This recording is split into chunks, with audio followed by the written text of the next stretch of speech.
என்பதை கடந்த கால உரைகளின் மூலமாக என்னால் பார்க்கக்கூடியதாக இருந்தது. ஆகையால் முதலிலே அதனை பற்றி கௌரவ அமைச்சர் அவர்களுக்கு சற்று தெளிவுபடுத்தலாம் என்பதை நான் இந்த இடத்திலே நினைக்கின்றேன். கௌரவ அமைச்சர் அவர்களே, வடபகுதியில் இடம்பெறுகின்ற இந்த நைட் ஹோஸ் வலையை பற்றியல்ல நாங்கள் சொல்லுகின்ற இந்த சுருக்கு வலை என்பது.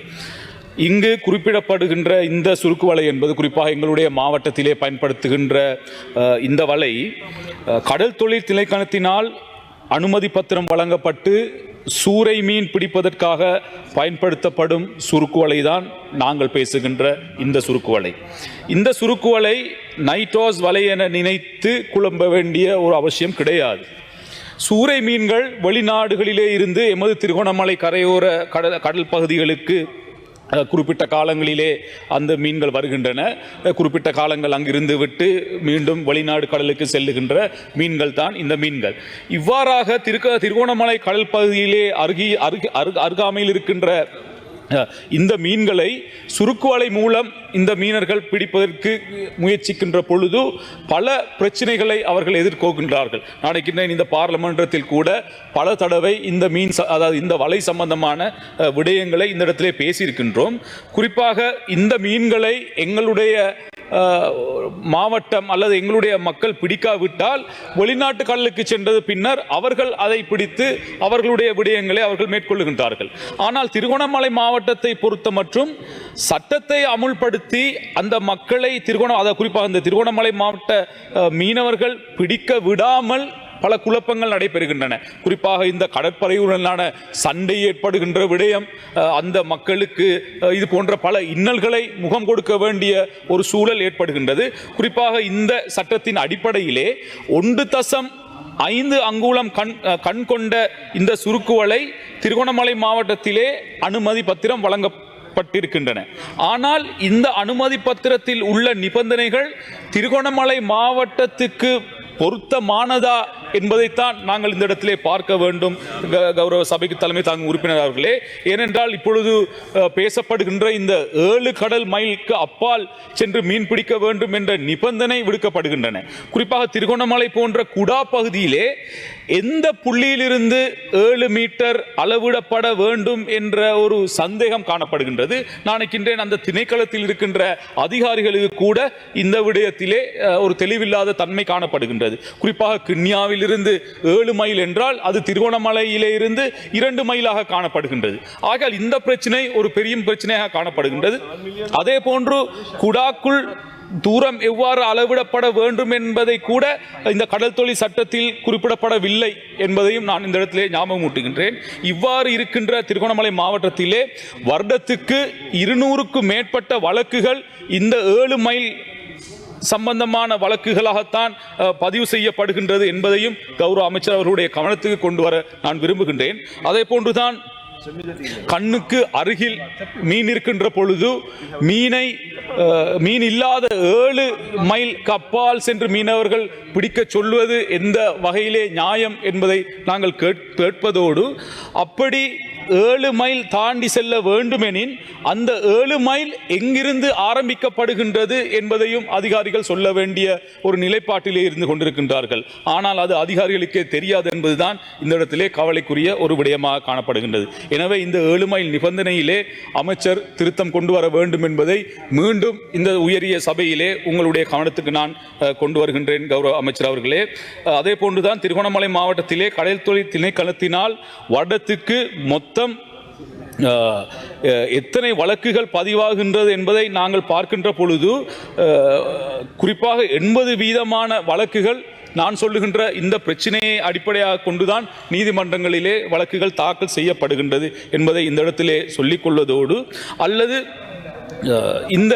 இதுக்கு ஒரு உதாரணமாக நாங்கள் சொல்ல போனால் கௌரவ அமைச்சர் அவர்களுக்கு மீண்டும் ஒரு தெளிவை வழங்குவதாக இருந்தால், மோட்டார் சைக்கிளிலே அனுமதி பத்திரம் ஏதும் இல்லாமல் செல்பவரை கைது செய்யாமல் ஹெல்மெட் அணிந்து அதன் பட்டியை போடாமல் இருப்பவருக்கான தண்டனை வழங்குகின்ற ஒரு செயலாகத்தான் இந்த விடயத்தை எங்களுடைய மக்கள் பார்க்கின்றார்கள். ஆகையால் கௌரவ அமைச்சர் அவர்கள் இது சம்பந்தமான ஒரு தெளிவான ஒரு விடயத்தை முன்னெடுத்து அதற்கான ஒரு தீர்வை வழங்க வேண்டும். குறிப்பாக திருகோணமலை மாவட்டத்திலே காணப்படுகின்ற பலர் இந்த வலையின் மூலமாக அவர்கள் மீன் தொழில் மேற்கொள்ளுகின்றவர்களாக இருக்கின்றார்கள். குறிப்பாக கிண்ணியா, மூதூர், தோப்பூர், வெறுகல், அதே போன்று இங்கே வெள்ளமணல், ஜமாலியா, எரக்கண்டி, குச்சவெளி, புடவக்கட்டு, புல்மோட்டை வரையிலான மக்கள் இந்த வலையை நம்பியிருக்கின்றார்கள்.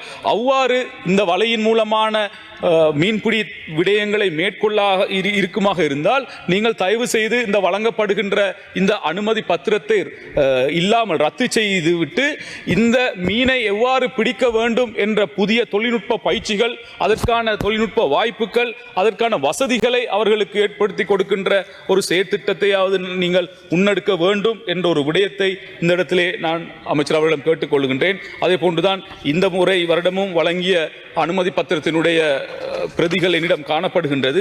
இது ஒவ்வொரு வருடமும் வழங்கப்படுகின்றது. ஆனால் வழங்கப்பட்டாலும் அவர்களுக்கு நிம்மதியாக அந்த இடங்களிலே அந்த மீன்பிடி தொழிலை செய்ய முடியாத ஒரு நிலைப்பாடு காணப்படுகின்றது என்பதை கௌரவ அமைச்சர் அவருடைய கவனத்துக்கு கொண்டு வருவதோடு, சபைக்கு தலைமை தாங்கும் உறுப்பினர் அவர்களே, ரணில் விக்ரமசிங்க அவர்கள் ஜனாதிபதியாக இருந்த பொழுது மீன்பிடி படகுக்கான அந்த உரிமையாளர்களுக்கு 2024 அக்டோபர் மாதம் முதல் 2025 ஆண்டு மார்ச் மாதம் வரையான அந்த 6 மாத காலத்துக்கான எரிபொருள் மானியம் வழங்குவதற்கான நிதி ஒதுக்கப்பட்டது.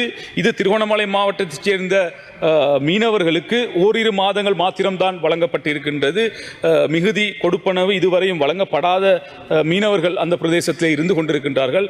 ஆகையால் கௌரவ அமைச்சர் அவர்கள் அந்த விடயத்திலே கவனம் செலுத்தி அவர்களுக்கான அந்த கொடுப்பனை வழங்குவதற்கான நடவடிக்கையை எடுப்பதோடு, மண்ணெண்ணெய் மானியம் வழங்குவதிலே வங்கி கணக்கினுடைய அந்த இலக்கம் பிழையாக இருந்ததின் காரணமாக குறிப்பாக திருகோணமலையிலே 250க்கு மேற்பட்டவர்களுக்கு இன்னும் அந்த பணம் கிடைக்காத ஒரு நிலை காணப்படுகின்றது. தற்போது அவர்கள் அதை சரி செய்துவிட்டு சரியான அந்த கணக்கு இலக்கத்தை வழங்கியிருக்கின்றார்கள்.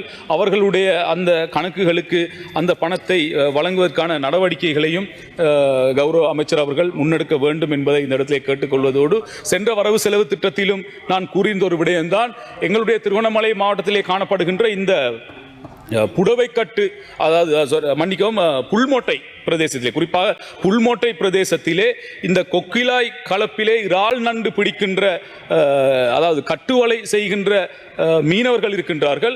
அவர்களுக்கான அந்த அனுமதி பத்திரம் இதுவரை இன்னும் நடைமுறைப்படுத்தப்படவில்லை. ஆகையால் அவர்களுக்கான அந்த அனுமதி பத்திரத்தை வழங்குவதற்கான நடவடிக்கைகளை மேற்கொள்ள வேண்டும். ஏனென்றால் இவர்கள் 50 வருடங்களுக்கு மேலாக இந்த நண்டு அல்லது இந்த இறால் பிடிக்கின்ற செயற்பாடுகளை அந்த பிரதேசத்திலே அவர்கள் முன்னெடுத்துக் கொண்டிருக்கின்றார்கள்.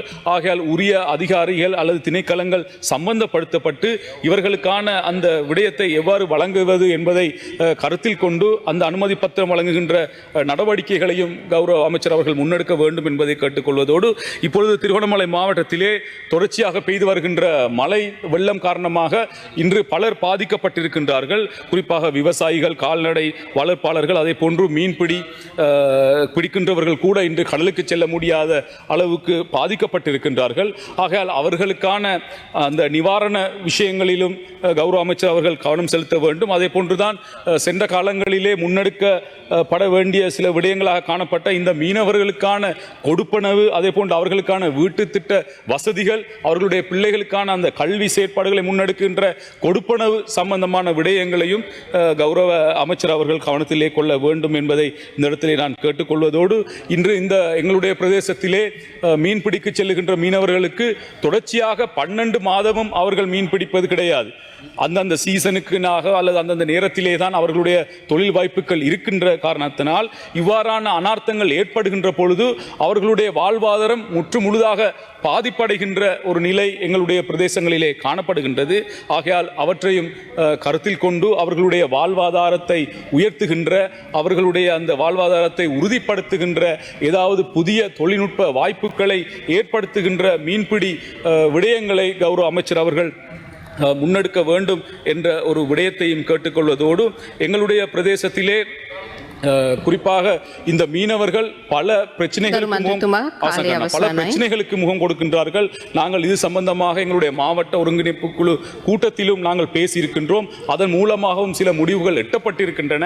ஆகையால் அந்த எட்டப்பட்ட விடயங்கள் கௌரவ அமைச்சர் அவர்களுடைய அமைச்சுக்கு வருகின்ற பொழுது அதற்கான சாதக பதிலையும் அதற்கான தீர்வையும் நாங்கள் எதிர்பார்க்கின்றோம் என்ற விடயத்தை கூறி நேரத்துக்கும் நன்றி கூறி முடித்துக் கொள்கின்றேன்.